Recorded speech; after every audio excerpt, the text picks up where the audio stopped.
Hello everyone, this is Dr. Vishal Trivedi from Department of Biosciences and Bioengineering, IIT Guwahati. And what we were discussing about the basic properties of a biological system. So in this context, we have discussed about the structure of the biological cells. So we have discussed about the structure of the prokaryotic cell, and we have discussed about the structure of eukaryotic cell. While we were discussing about the structure of eukaryotic cell, we have also discussed about the structure of the different organelles and their functions and their contribution into running the different types of functions or the activities within the cell. And then we also discuss about how the cell is actually dividing and what are the different stages it is actually going through. So we have discussed about the cell cycle and how the cell cycle is tightly being regulated. While we were discussing about the cell cycle, we have also discussed about the some of the technical as well as the experimental aspects, how you can be able to study the cell cycle with the help of the flow cytometry. In addition to that, we have also discussed about how you can be able to study the mitosis and meiosis with the help of the different types of microscopy techniques. And then at the end, we have also discussed about the apoptosis and cell death. So and there also we have discussed about the different types of pathways. So we have discussed about the intrinsic pathway and as well as the extrinsic pathway. What are different molecular players which are actually participating into these type of different pathways. And we have also seen how we can actually be able to study these events in the living cell with the help of the flow cytometry. So let's first start our discussion about the DNA, right? So DNA is a nucleic acid, right? It is a deoxyribonucleic acid. So it's a deoxyribonucleic acid. You can have the two different types of nucleic acid. So, and as I said, DNA is the major molecule which is responsible for carrying the genetic information from the one generation to another generation. And this all you are actually going to learn when we are going to discuss about the genomic DNA and genetic material actually. So most of the organisms, whether it is a prokaryotic organisms or a eukaryotic organism, has DNA as the genetic material, whereas minor fractions such as some of the viruses like the coronavirus or other kinds of HIV and all that has RNA as a genetic material. So mostly the nucleic acid is going to serve as the genetic material. So whether it is the DNA or RNA. DNA or RNA is a biopolymer and it is acidic in nature, right? And that's why the nucleic acid is acidic in nature, right? In eukaryotic cell, animal or the plant, the nucleic acid is present within the nucleus, right? Whereas in prokaryotic cell, it is present as the free form into the cytosol. And you know that we have discussed about the differences between the prokaryotic cell and the eukaryotic cell. And one of the major differences is that the nucleic acid, which is present within the nucleus in the case of eukaryotes, whereas it is going to be present outside as a free form into the cytosol. The first nucleic acid was isolated by a scientist known as Frederick Mescher in the year 1868, right? And since then, we will actually discovering the new properties of this particular molecule. Now, what is the composition of the DNA, right? So the nucleic acid is composed of the three components. You can have the phosphoric acid, you can have the base, and you can also have the sugar. The phosphoric acid provides the backbone to the polymer, whereas the sugar works as the anchoring point for the nitrogenous bases. The 9-membered nitrogenous bases give the diversity in the sequence of the nucleic acid. So these are the three different components. You can have the sugar, right? So you can have the two different types of sugar. So we can have the ribose in the case of RNA, right? So we can have the ribose in the case of RNA, or we can have the 2-deoxyribose in the case of DNA, because these are the, and remember that there's only one difference, that 2' OH is present in RNA, whereas that 2' OH is missing in the case of DNA. And then you can also have the phosphate, right? So the phosphate is actually working as a backbone, right? So phosphate is running throughout, right? And in this phosphate, you actually having the the sugar molecule which is attached to this, and that sugar molecule is working as an anchorage point for the different types of nitrogenous bases. So you can have the nitrogenous bases which are belonging to the pyrimidine, or you can have the nitrogenous bases which are belonging to the purines. So forget talking about the components. So phosphate backbone. So phosphoric acid serves as the backbone of the molecule. So you can have the two different chains. One is phosphate backbone on this side, the other is having the phosphate backbone on this side. Then you can also have the sugar. So you can have the five-membered sugar. Either it can be a ribose or the deoxyribose. So in the DNA, you can have the deoxyribose where the 2' OH is missing. So the five-membered cyclic reducing sugar is present in the nucleic acid.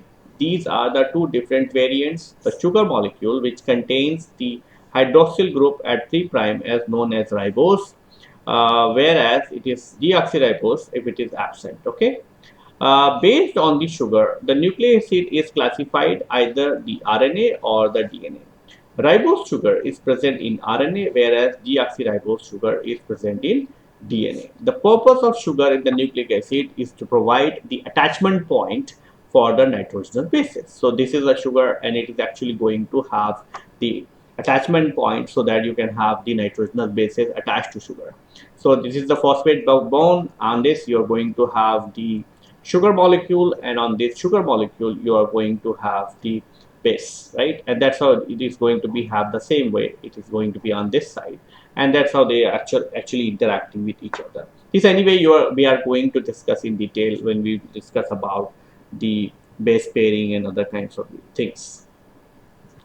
And then the nitrogenous base. So there are two variants. There are 9-membered conjugated double bond system, right? And there are two variants. One is purine, the other one is called as pyrimidine. So purine such as adenine and guanine, the 6-membered single ringer system which is called as pyrimidine.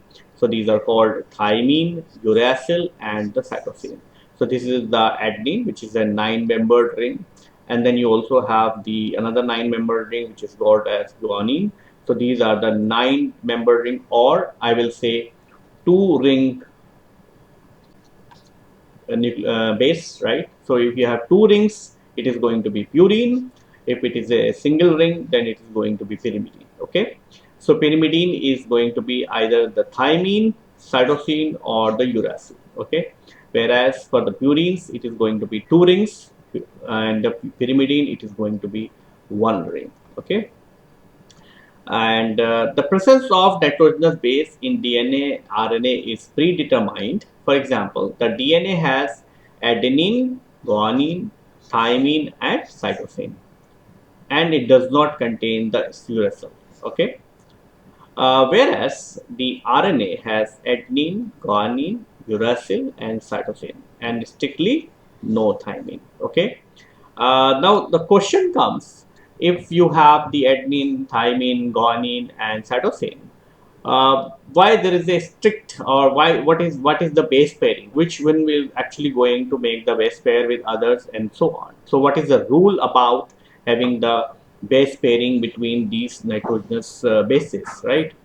So the DNA is double stranded where RNA is single stranded, right? In most of the cases, RNA can be double stranded in some of the plant viruses and some of the other special organisms. You are actually going to have the RNA as double stranded, but mostly the DNA is actually going to be double stranded. The individual monomer responsible for making DNA or RNA is nucleotide, and as a result, the DNA or RNA can be considered as polynucleotide molecules. So they are polymers actually. Similarly, just like the sugar is a polymer of the glucose molecule, similarly you can actually have the DNA, which is a polymer of the nucleotides, and that's why it is called as the polynucleotides. In a polynucleotide, you can, and what is there in the individual nucleotide? So individual nucleotide is having a nucleoside, attached to one or more phosphate group and can be termed as, if it is attached to the one phosphate group, then it is called as monophosphate nucleoside. If it is attached to the two phosphate group, then it is called as diphosphate nucleotide. And if it is connected to the three phosphate group, then it is called as triphosphate nucleotides. This is what it is actually going to show.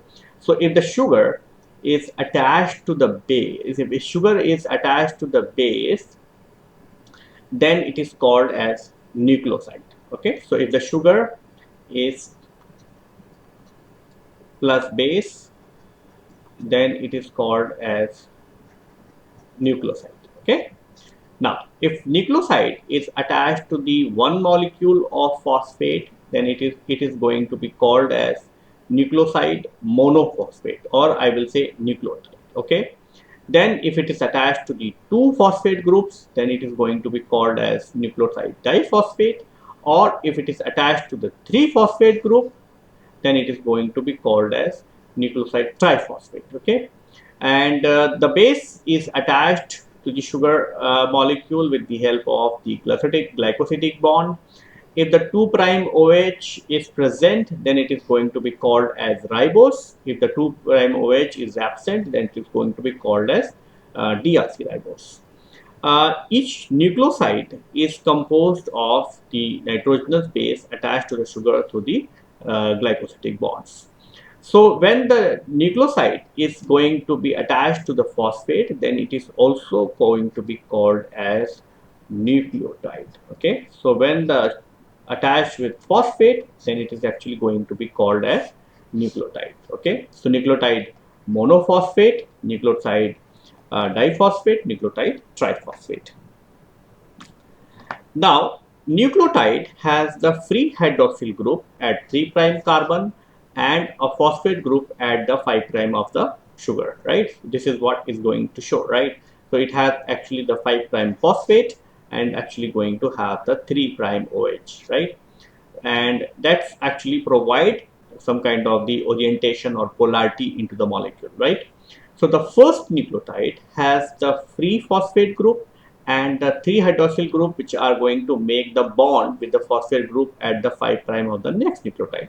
So this one is actually going to make a bond with the phosphate group by the subsequent nucleotides, right? And that will continue, right? So that's why you are actually going to have the 5' free phosphate group on one end, and when it ends, then you are actually going to have the 3' free OH group at the other end, and that's why it actually provides the polarity into the molecule. So the propagation of the nucleotide along the length of the chain give rise the polynucleotide. As a result of each polynucleotide chain has the free 5' phosphate group on first nucleotide and the free 3' hydroxyl group on the last nucleotide. So this is the first nucleotide on which you are actually going to have the 5' free phosphate group because it is not attached to anybody, right? So your this phosphate group is free, right? And on the last nucleotide, this phosphate, the sugar what is attached, right, it's actually going to have the free phosphate OH group, right, on the 3' OH. It gives the polarity to the polynucleotide chain and it runs in the direction from the 5' to the 3'. So because of the simplicity and to make the things more systematic, we actually call this as running from the 5' to the 3', because 5' you are actually going to have the phosphate group and on the 3' you are actually going to have the OH. Because so basically if you want to extend this growth, you are actually going to extend on this side, not on this side, because this side it is already been blocked by the 5' phosphate group. So DNA is a double stranded where RNA is a single stranded. There are exceptions that RNA could be double stranded, like some of the plant viruses and the animal viruses. Both strands of the DNA are held together by the hydrogen bonding between the bases attached to the sugar, right? So you can have the A, you can have the G, you can have the T, you can have the C, and all these are actually having the hydrogen bonding between them. So adenine of one chain is always making the two hydrogen bonding with the thymine of the next chain. So on one side, if you have the adenine, and the other side, if you have the thymine, then it is actually going to make the hydrogen bonding of the two hydrogen bonding. Okay.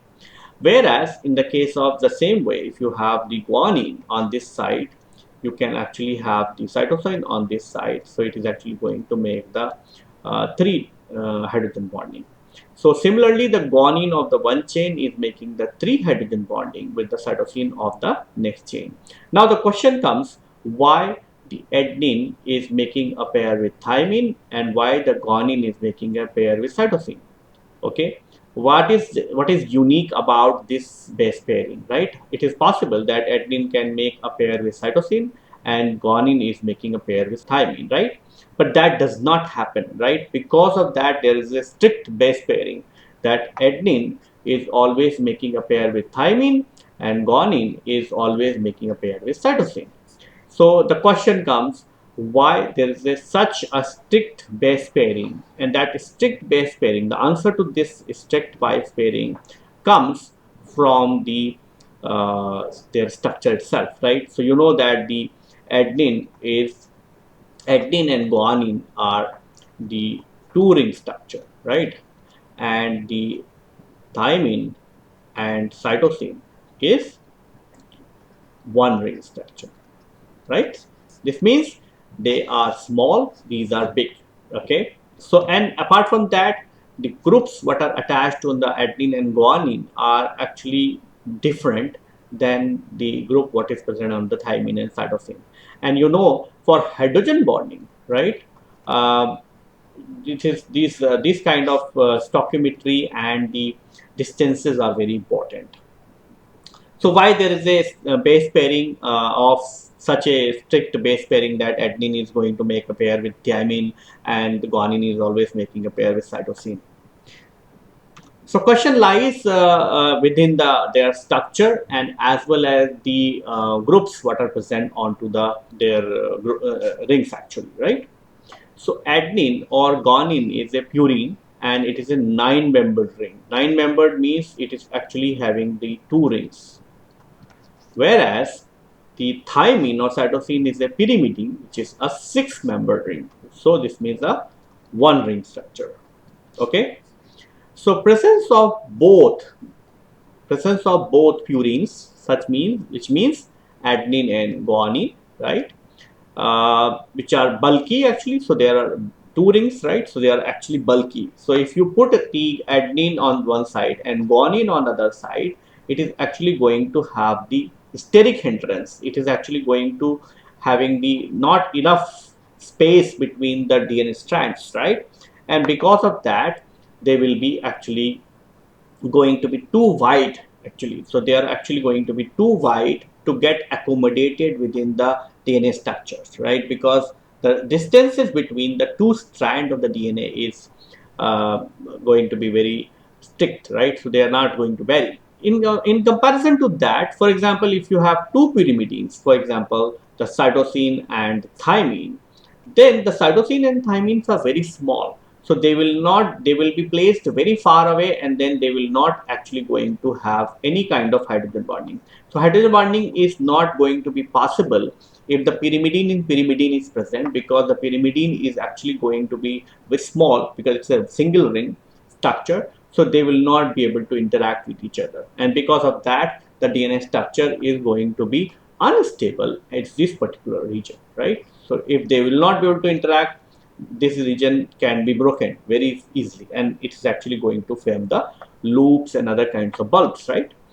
The only combination what is possible is if you have the purine on one side, then you should have the pyrimidine on the other side, which means if you have the adenine on this side, then you can actually have the thymine on this side. So in that case, the distances are also fine. So if you have this combination, it is actually going to manage the distance, because then the distance between the groups are going to be consistent, whether you have the bulky on this side and small one on this side, or you have the bulky on this side and the small one on this side, doesn't matter, the distance is going to remain the same. So that is, it is not going to distort It is not going to destroy the DNA structure.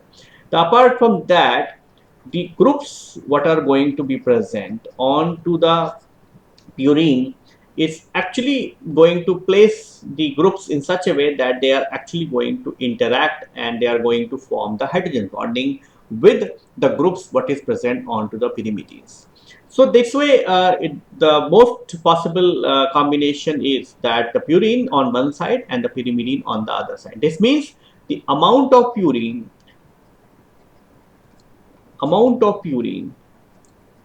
could be or is actually equivalent to the amount of pyrimidine, right?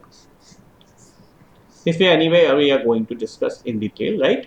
So if you have the two purines, it is difficult because they are bulky. If you have two pyrimidines, they are small, so it will be too small to form the hydrogen bonding. So the only combination would be that if you have the purine on one side and the pyrimidine on the other side, and then it is actually going to have the perfect match for hydrogen acceptor and the donor side, which are present onto the purine and pyrimidine.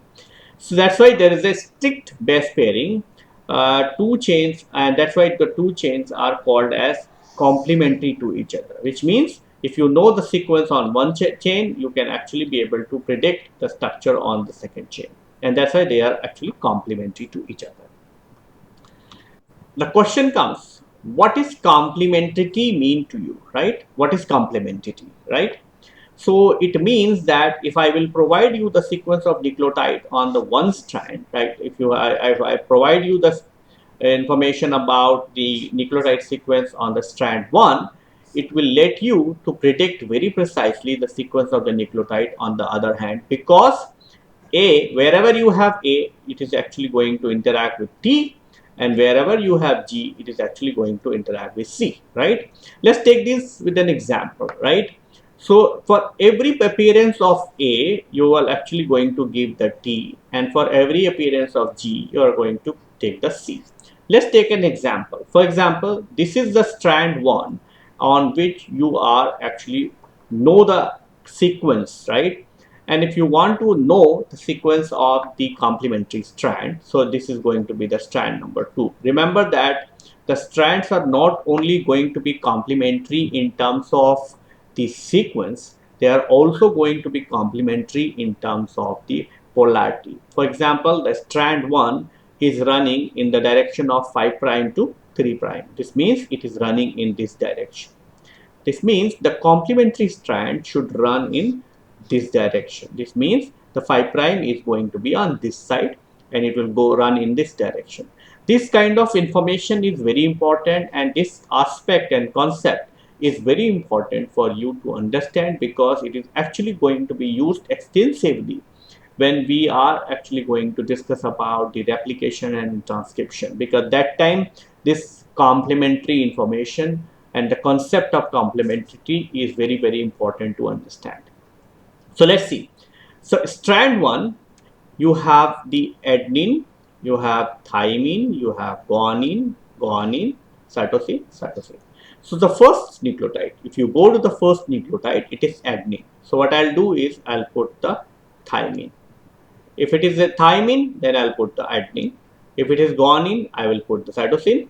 If it is guanine, I will put cytosine. If I will cytosine, I will put guanine, like that. Okay, and that's how you can be able to have the generation of the second strand. Okay, and since it is starting from the 5 prime, I will put the 3 prime. Okay, because as I said, the strands are complementary to each other, not only in terms of sequence but also in terms of the polarity.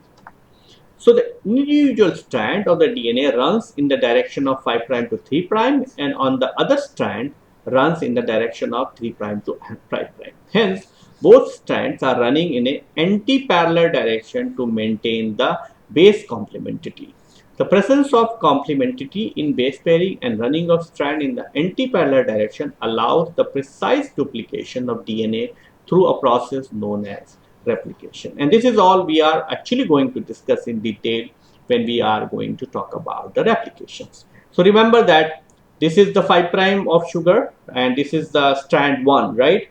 And all these are the nucleotide. So this is the base, what is attached, and then it is actually interacting with the, so this is a adenine interacting with the thymine, and this side, this is a strand 1. So this is the strand 1, and this is running in from in this direction, right? And whereas this is a strand 2 where it is running in the opposite direction. Okay, and remember that if you have adenine on this side, you're going to have thymine on this side. Now let's talk about the some of the rules what is related to this complementarity. So understanding the base pairing requirement, the Chargaff has proposed a rule about composition of DNA. The summary of this rule is as follows. Point number 1, the purines and pyrimidines are always going to be in an equal quantity, which means the amount of purines is going to be equal to the amount of pyrimidines. And this is understandable because whatever the amount of purine is going to be present on strand number 1, it is actually going to be present on the same amount of pyrimidine on the other strand. And that's why if you take the composition of the total DNA, the amount of purine is going to be equal to the pyrimidine. Okay, because A is making a pair with T and G is making a pair with C, right? The amount of adenine is equal to the thymine and the amount of cytosine is equal to the guanine, which means A is going to be equal to the T and G is going to be equal to the C, right? Not only that, the base ratio, which means A plus T divided by G plus C, may vary from one species to another, but it will remain constant for a given species. And this is a very, very important information, because if you calculate the AT by GC ratio, you can be able to say very precisely what is the species of, you can actually be able to identify the species of that particular organism, because as I said, it will vary from one species to another species, but it will remain constant for a given species. So he proposed that these ratio can be used to identify the species, and you can actually be able to use this information to classify them. Now, number 4, the deoxyribose sugar and the phosphate component occurs in the equal proportions. Now, the question comes, if the DNA is double-stranded, how it can be denatured to access the information of the nucleotide sequence? So, DNA double helix can be broken open if it is exposed to the high temperature or titrate with the acid or alkali. Remember that the DNA strands are attached with each other with the help of the hydrogen bonding, right? So this hydrogen bonding can be broken by two things. Either you add something which is more polar, such as you change the pH, right? Or you add salt, right? If you add the salt will actually interact with the base pairs and it's actually going to break. Other point is, if you heat, right? If you increase the temperature, the heat is actually going to break the hydrogen bonding between the bases. During this process, the hydrogen bonding between the two strand breaks, and this process is known as the melting or the denaturation of the DNA. When the denatured DNA is incubated at low temperature, the separated strands reassociate to form the duplex DNA. This process is known as the renaturation, and this is very important concept to understand, that when you are going to heat the DNA, the two strands are actually going to be get depart, right? Because the hydrogen bonding between the bases is actually going to be broken, so they will actually going to get separated. And when you are actually going to lower down the temperature, it is actually going to renature, right? And this concept is very effectively being used when you are talking about the technique which is called as polymerase chain reaction. So the denaturation or renaturation kinetics is used to understand the complexity of DNA, and it has a wide application in amplifying the strand using a technique which is called as polymerase chain reactions. So DNA denaturation and stability. So if you do that, what you're going to see here is that it is actually going to give you the fraction of DNA what is present as the double standard versus single standard. And if you plot this denaturation curve, you are going to get a sigmoidal curve like this. And this actually is actually going to give you the information when the 50% DNA is actually being denatured, which means when the 50% DNA is present in the double standard form versus single standard form. So that is actually going to give you the TM of that particular DNA, and that TM of that particular DNA is actually going to be a very characteristic to that particular species. It varies between the species, and it also varies in terms of when the complexity of the DNA will actually go up, right? And that's why this particular type of denaturation curve can be used to understand the complexity of DNA without even going through the process of sequencing. Now let's talk about how you can be able to isolate the genomic DNA from the cell, right? Because you are actually going to use this information if you want to perform these kind of experiments, like where you are actually going to understand the complexity of DNA and all other kinds of things. So what you're going to do is, so we are not getting into the detail of the protocol, like how you are going to put the different types of reagents and all that. What you're going to do is, first you're going to lyse the cells with the different detergents containing, so that it will actually going to prepare the lyse the cells. So you're going to lyse the cells, and once you have the lysate, right, so it actually going to contain DNA. It's actually going to contain the DNA and also going to contain the protein, and it also going to contain the minor quantity of lipids, right, because it's going to have the lipids from the plasma membrane. So these are the three biomolecule what is going to be present in this particular lysate, right? Then what you're going to do is, and DNA is actually going to be present in complex with protein, because you know that the DNA is always making a complex with proteins, because DNA is negatively charged, so it binds the positively charged histones, and that's how it's actually going to be packed within the nucleus. This all we are going to discuss in detail when we talk about, or when we discuss about the genomic DNA in detail, right? When we're going to talk about the genetic material. So then the second step is you're going to do enzymatic digestion. So you're going to treat the cells with the digestion buffer, right? And that digestion buffer is actually going to contain the protease, which is called as protease K, and the SDS, and it is actually going to release the genomic DNA from the DNA protein complex. Then you are actually going to precipitate or isolate the genomic DNA by the alcohol precipitation. So you're going to, in the third step, you're going to precipitate the genomic DNA by the absolute alcohol. And after that, you are actually going to get the DNA, and as well as protein, and as well as the lipids. So then you are actually going to do the purification step. So you're going to extract the things with the help of the chloroform and phenol chloroform isomel solutions. And when you do that, you are actually going to get the two phases. You are going to get the aqueous phase, and you are actually going to get the organic phase.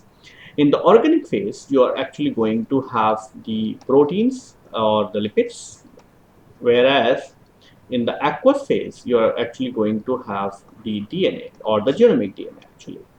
And then you can collect this, and again you are going to precipitate the DNA with the help of the absolute alcohol, and that's how you are actually going to get the pure mammalian DNA. If you analyze this genomic DNA onto a agarose gel, we are not discussing about the agarose gel in this particular course. What you will see here is that it is actually going to run as an intact band, right? And it will run very close to well. Actually, this is the well where you have loaded actually. Why it is so? Because the genomic DNA is very big, and it is actually coiled, right? So it is actually going to be slow, run very slowly. So genomic DNA is actually going to be analyzed on 0.28% agarose, and a good preparation of genomic DNA gives an intact band with no visible smears. Now, once you isolated the genomic DNA, right? You isolated the genomic DNA. You are actually should do the estimation. You should know what is the amount of DNA what you have isolated, right? So if you want to isolate the genomic DNA, you have two choices. One, you can actually have the absorbance at 280 nanometer, or the other is you can actually be able to do the colorimetric method, right?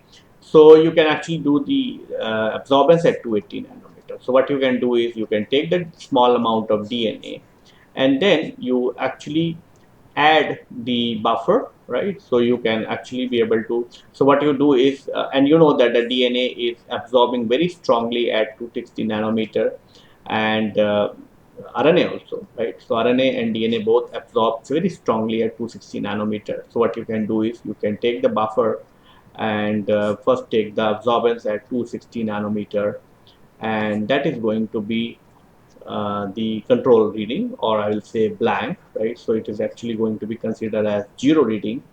And then what you do is you add the buffer and you add the small amount of DNA. For example, I add the 2 microliter of DNA. And again, I will take the absorbance. So it is actually going to show me the absorbance of, for example, 0.15, right? So this is the absorbance what I got at 260 nanometer, and I can just convert this and get the concentration of DNA. Okay, so that you can do in a spectrophotometer, or you can actually be able to use the nanotropes. So we have prepared a small demo clip, and where the students are actually going to show you a small demo clip so that you can be able to determine the DNA concentration with the help of the absorbance at 280 nanometer.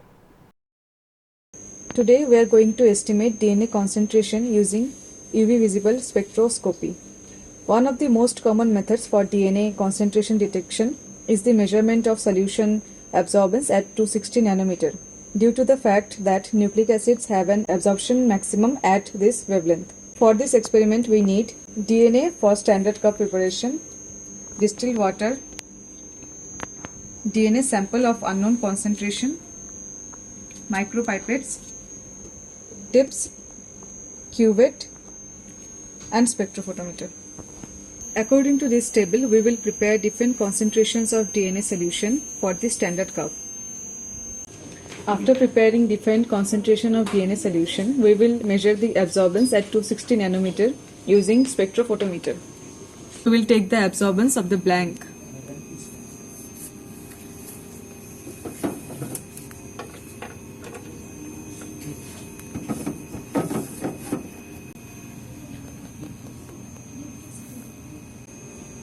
Now we will take the absorbance for the 5 microgram per ml concentration.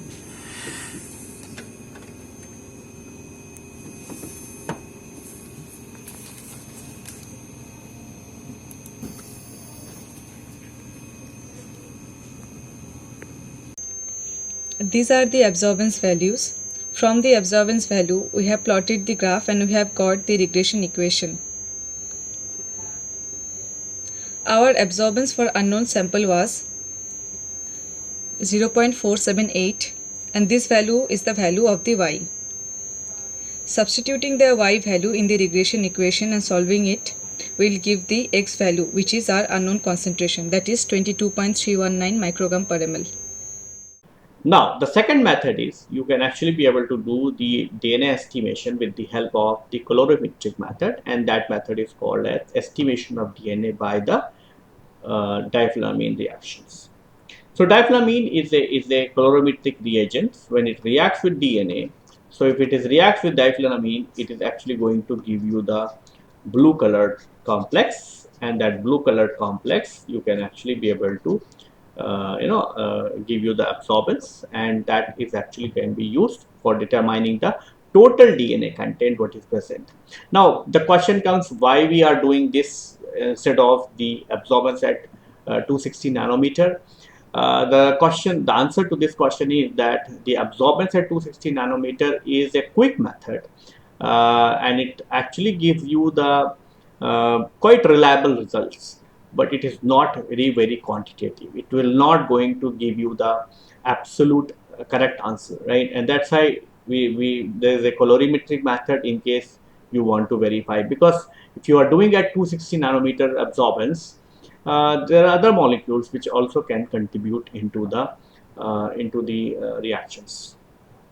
So what is the principle of the diethylamine reactions? So the deoxyribose, the sugar part, right, in DNA is in the presence of acid forms the beta hydroxylevonoraldehyde, which reacts with the diethylamine to give a blue colored complex which is sharp of absorbance at 595 nanometer.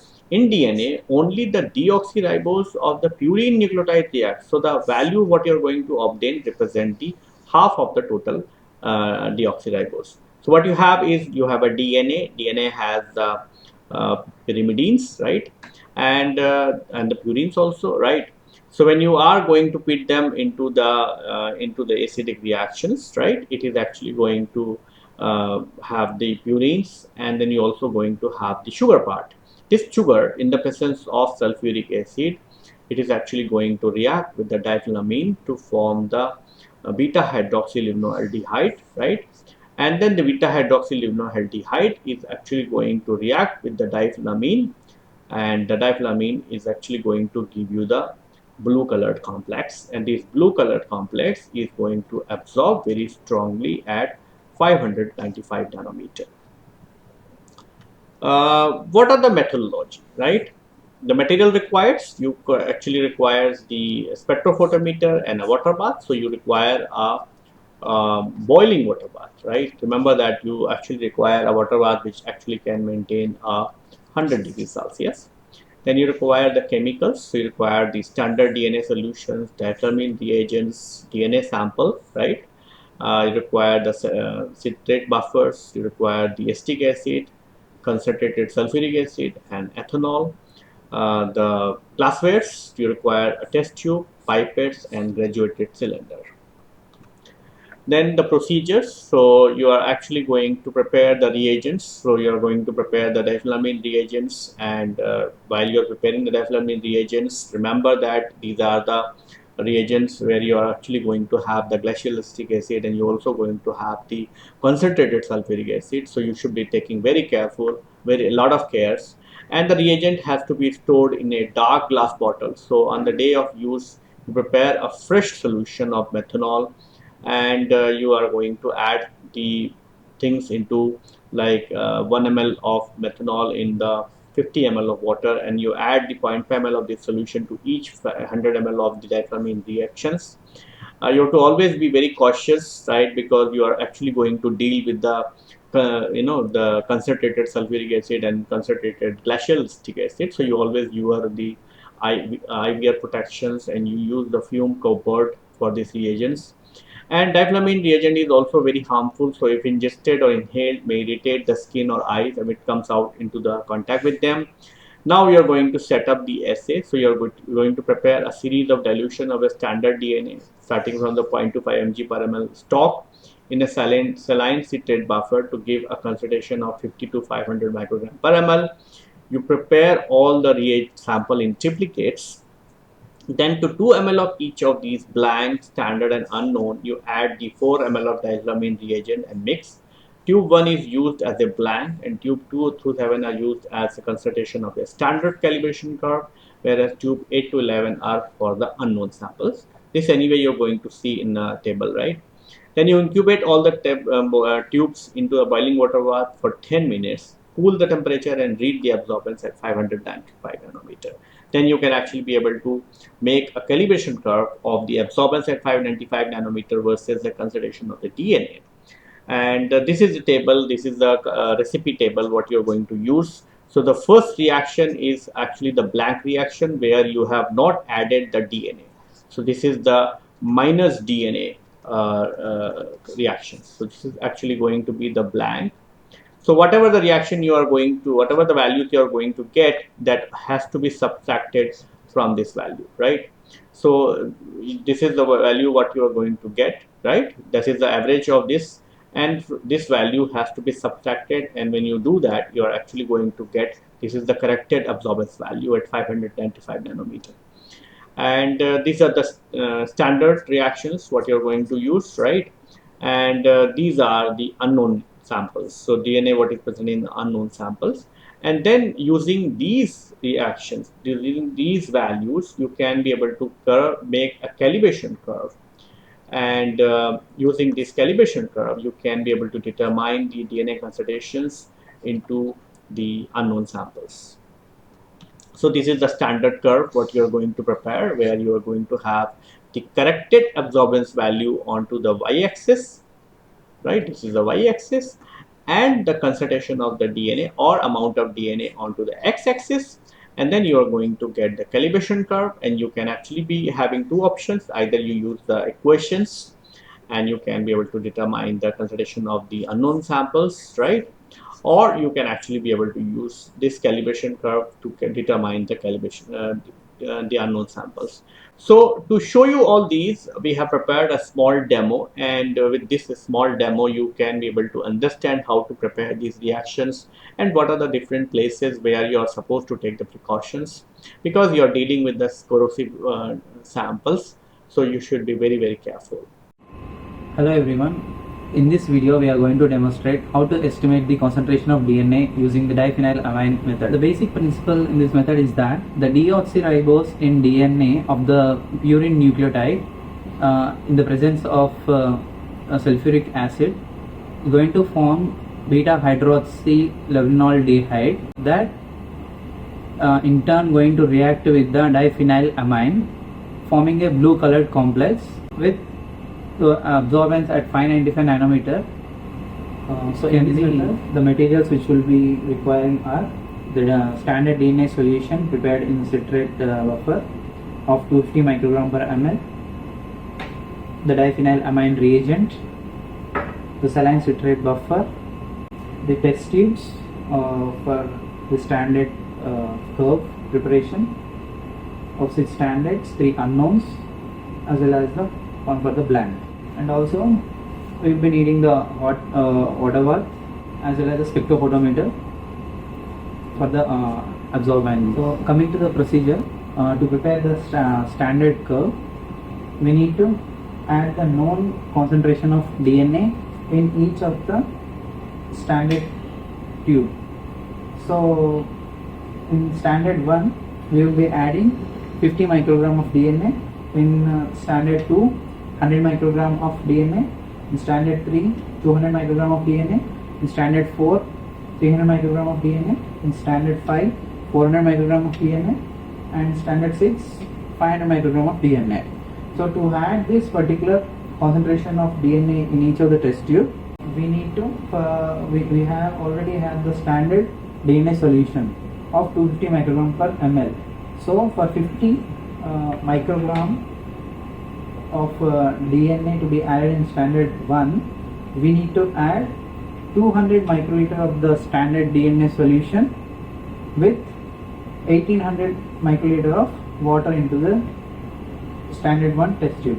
So likewise for 100 and 200 and for 100, 200, 300 like that, we will be adding the DNA, known DNA concentration along with the distilled water to make up the volume 2 ml in each of the standard test tube. So now we will be adding the known concentration of DNA into each of the standard test tube. So for the standard 1, we will be adding 200 microliter of standard DNA solution of 250 microgram per ml to make it into a known concentration of 50 microgram, and we'll be adding the distilled water to make up the concentration of 2 ml.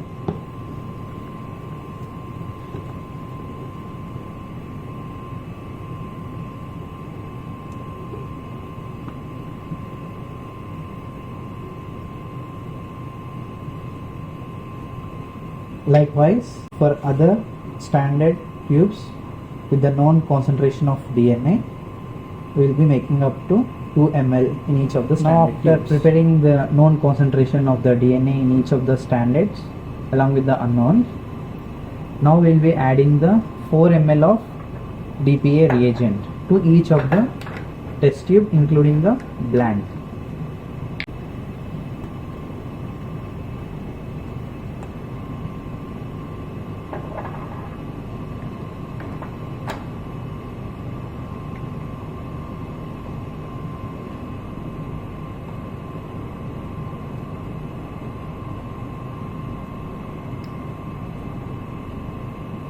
Likewise, we are going to add to all of the standards as well as the unknowns to make up a total volume of 6 ml in each of the test tube.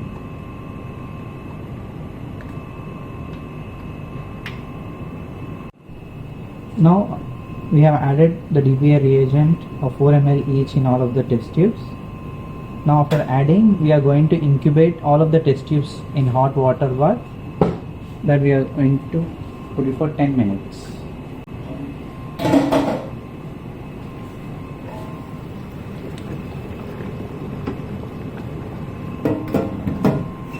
After incubating the samples for 10 minutes at 100 degrees centigrade, now we need to let the samples to cool down to room temperature.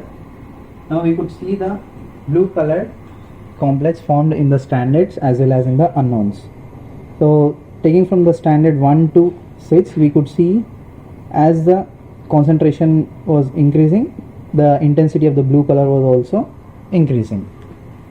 Now to record the absorbance, we need to check at 595 nanometers in the spectrophotometer. So this is the spectrophotometer device where we are having two quade holders. One is for the blank, other is for the test samples. So first we need to set the absorbance at 595 nanometer, and I'm going to take the blank in one of the quade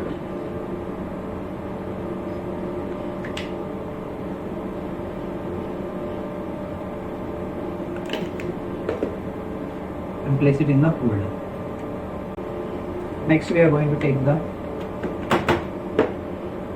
standard one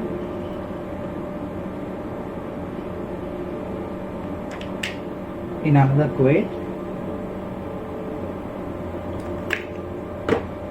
and place it in the another quade holder. This would be constant, and for the standards we would be changing from second, third to till the unknown samples.